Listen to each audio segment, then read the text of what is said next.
लोकसभा चुनाव 2024 के 5वें चरण में समाजवादी पार्टी को बड़ा झटका लगा है।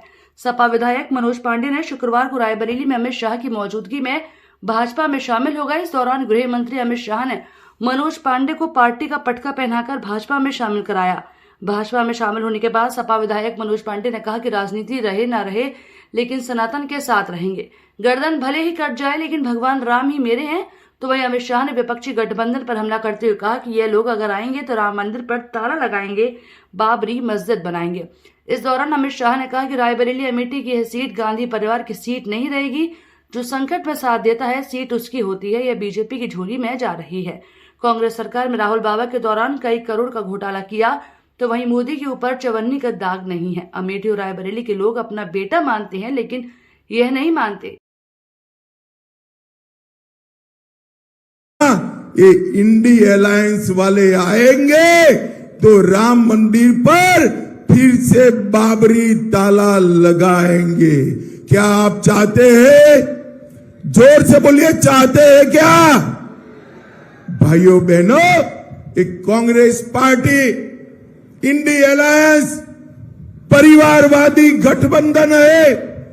वो अपने परिवार का सोच रखने वाले लोग, सारे नेता लालू जी अपने बेटे को मुख्यमंत्री बनाना चाहते हैं, ममता जी अपने भतीजे को मुख्यमंत्री बनाना चाहते हैं, और सोनिया जी अपने बेटे को प्रधानमंत्री बनाना चाहते हैं। वो कह रहे हैं कि रायबरेली और अमेठी की सीट हमारे परिवार की सीट है।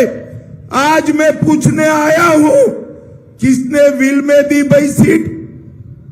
ये सीट किसी परिवार की नहीं है, रायबरेली और अमेठी के गरीब युवाओं का सीट है। जो रायबरेली वाले चाहेंगे, अमेठी वाले चाहेंगे, वो ही संसद में जाएगा। मुझे बताओ, आप लोग, आप इस बात से सहमत हो कि आपकी सीट परिवार की सीट है? ये लोकतंत्र है। परिवार का कोई सीट नहीं होता। जो संकट में साथ रहता है, जो विकास करता है, वो ही सीट पर जीत कर आता है। और आज पूरे देश का मीडिया कह रहा है, मैं डंके की चोट पर कह रहा हूं, अमेठी में स्मृति बहन जीती थी, रायबरेली में दिनेश प्रताप जीतकर दोनों सीटें मोदी जी की झोली में जाने वाली है। भाइयों बहनों, मुझे बताओ, ये कश्मीर जो है हमारा है या नहीं है? जरा जोर से बोलो, है या नहीं है? ये कांग्रेस पार्टी सालों से धारा 370 को संभाल कर बैठी थी। मोदी जी ने 5 अगस्त 2019 को धारा 370 को समाप्त कर दिया। अभी कांग्रेस पार्टी कहती है कि हम धारा 370 को वापिस लाएंगे। भाइयों बहनों, मोदी जी ने इस देश से आतंकवाद को भैया ने हमसे दीदी कहकर उद्बोधन किया।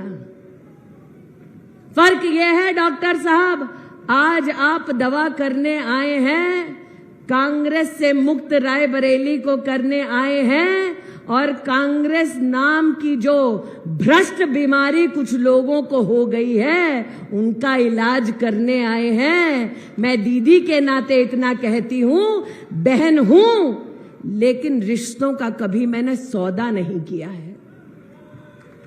अमेठी लोकसभा क्षेत्र इस बात की साक्षी है। 5 दशकों तक रिश्तों की दुहाई दी गई, लेकिन गरीब के सर पर छत नहीं बनी। 5 दशक तक रिश्तों की दुहाई दी गई, लेकिन मंच पर दल बहादुर कोरी के सुपुत्र अशोक कोरी आज विद्यमान हैं। ये इस बात के साक्षी है, सई नदी पर पुल नहीं बनाया गया। आज अमेठी की प्रतिनिधि के नाते मैं अपने राष्ट्र सेवक प्रधानमंत्री मोदी को आभार व्यक्त करती हूं। 1,14,000 घर बनाए, 4 लाख गरीब परिवारों के शौचालय बनाए, 3,50,000 गरीब घरों में नल से जल दिया, 1.5 लाख परिवारों को घर में विद्युत का कनेक्शन दिया, 2,20,000 परिवारों को गैस का कनेक्शन दिया, सई नदी पर पुल, गोमती नदी पर पुल, अमेठी का बाईपास, गौरीगंज में कलेक्ट्रेट का भी जब पूरा का पूरा ऑफिस बनना था तो उसका शिलान्यास श्रद्धेय अमित शाह जी के हाथों हमने करवाया। जो 5 दशक